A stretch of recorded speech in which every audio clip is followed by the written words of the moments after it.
सम्यक भोजन news channel को सब्सक्राइब करें और बेल आइकन जरूर दबाएं। सर, सुनील मेघवाल जी का सवाल जो कृषि विधेयक पास हुए हैं संसद में, उसको लेकर है। किसानों ने काफी बड़ा प्रदर्शन किया है, तो किसान ये सरकार के ऊपर क्यों नाराज है बिल को लेकर?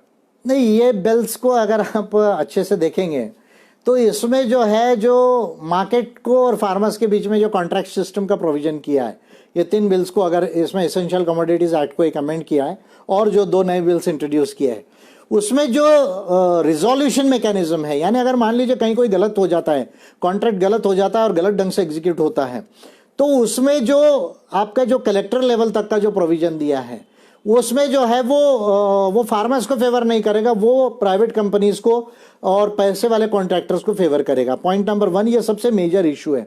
इसमें एक इंडिपेंडेंट ट्रिब्यूनल होना चाहिए था। जैसे हम देखते हैं इनकम टैक्स केस में आप ट्रिब्यूनल जा सकते हैं, प्रोविडेंट फंड में आप ट्रिब्यूनल में जा सकते हैं, वैसा ट्रिब्यूनल का प्रोविजन इसमें नहीं है। फिर स्पेसिफिकली ये लॉ में ये नहीं है कि भाई अगर कलेक्टर्स का ऑर्डर है, ये जो फाइनल माना गया है, इसमें उसके ऊपर कहाँ जाना है, उसमें हाईकोर्ट का स्पेसिफिक प्रोविजन होना चाहिए, हाईकोर्ट के लिए बाइंडिंग होना चाहिए कि भाई कितने महीने में इसको डिस्पोज ऑफ करना है। अभी हमने देखा चुनाव की केसेस हाईकोर्ट में जब जाती है तो 5 साल गुजर जाते हैं, तब उसका जो है वो रिजल्ट आता है। तब मान लीजिए अगर वो कैंडिडेट इनवैलिड हुआ तो 5 साल तो उसका निकल गया, तो फिर डेमोक्रेसी का मतलब क्या रहा? तो बाइंडिंग होना चाहिए हाईकोर्ट्स के ऊपर में।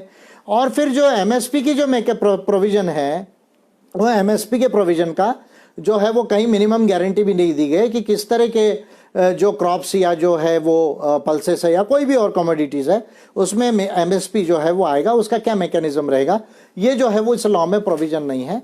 इसलिए ये जो लॉ है, ये देखिए फ्री मार्केट होना तो जरूरी है एग्रीकल्चरल सिस्टम में भी।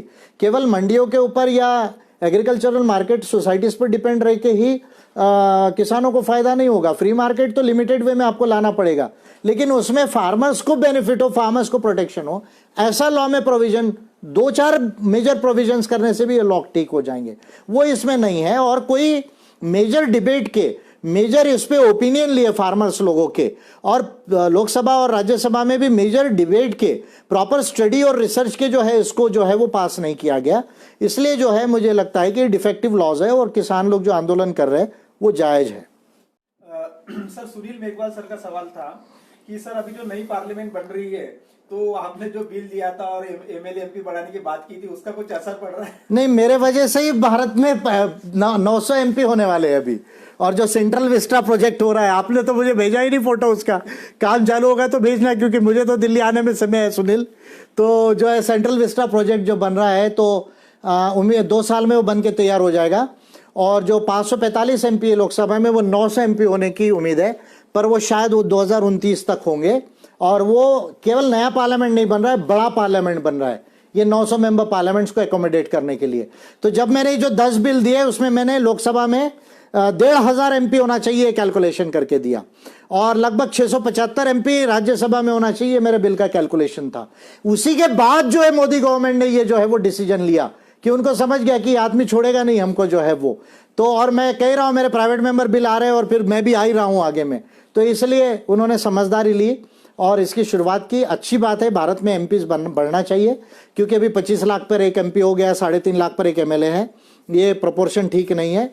ब्रिटेन में देखिए 1 लाख पर एक एमपी है, अमेरिका में 7,20,000 पर एक एमपी है, क्यूबा में 20,000 पर एक एमपी है।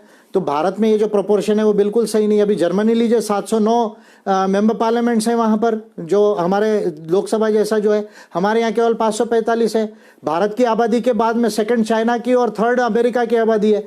अमेरिका की आबादी 32 करोड़ है, बाकी सारी कंट्रीज उससे कम है पॉपुलेशन में। वहाँ पॉपुलेशन कम होकर एमपीज ज़्यादा है, हमारे यहाँ पॉपुलेशन ज़्यादा होकर एमपीज कम है। तो अच्छे लोग चुनकर कैसे जाएंगे? और जो चुन के जाता है उसको मालूम ही नहीं मेरी कॉन्स्टिट्यूंसी कहाँ है, वो लोगों से कम्युनिकेट नहीं कर सकता, इंटरेक्ट नहीं कर सकता, तो वो सोल्यूशन क्या लाएगा? तो नया पार्लियामेंट बड़ा होना चाहिए। मुझे लगता है अभी भी 900 नहीं, अभी भी मैं मोदी गवर्नमेंट को कर रहा हूँ कि 1,500 कर लो, नहीं तो मैं पार्लियामेंट आऊँगा तो ये लॉ पास कराऊंगा 1,500 एमपीज का जो है। तो इसलिए वो पार्लियामेंट फिर बाद में नया ना और बनाना पड़े या फिर उसको एक्सपांड ना करना पड़े, इसलिए मोदी गवर्नमेंट को कह रहा हूँ अभी 1,500 एमपीज का पार्लियामेंट बनाओ सेंट्रल वेस्टा प्रोजेक्ट के अंदर में, क्योंकि मैं आ रहा हूँ 2024 में आपके पास में। सम्यक भोजन न्यूज चैनल को सब्सक्राइब करें और बेल आइकन जरूर दबाएं।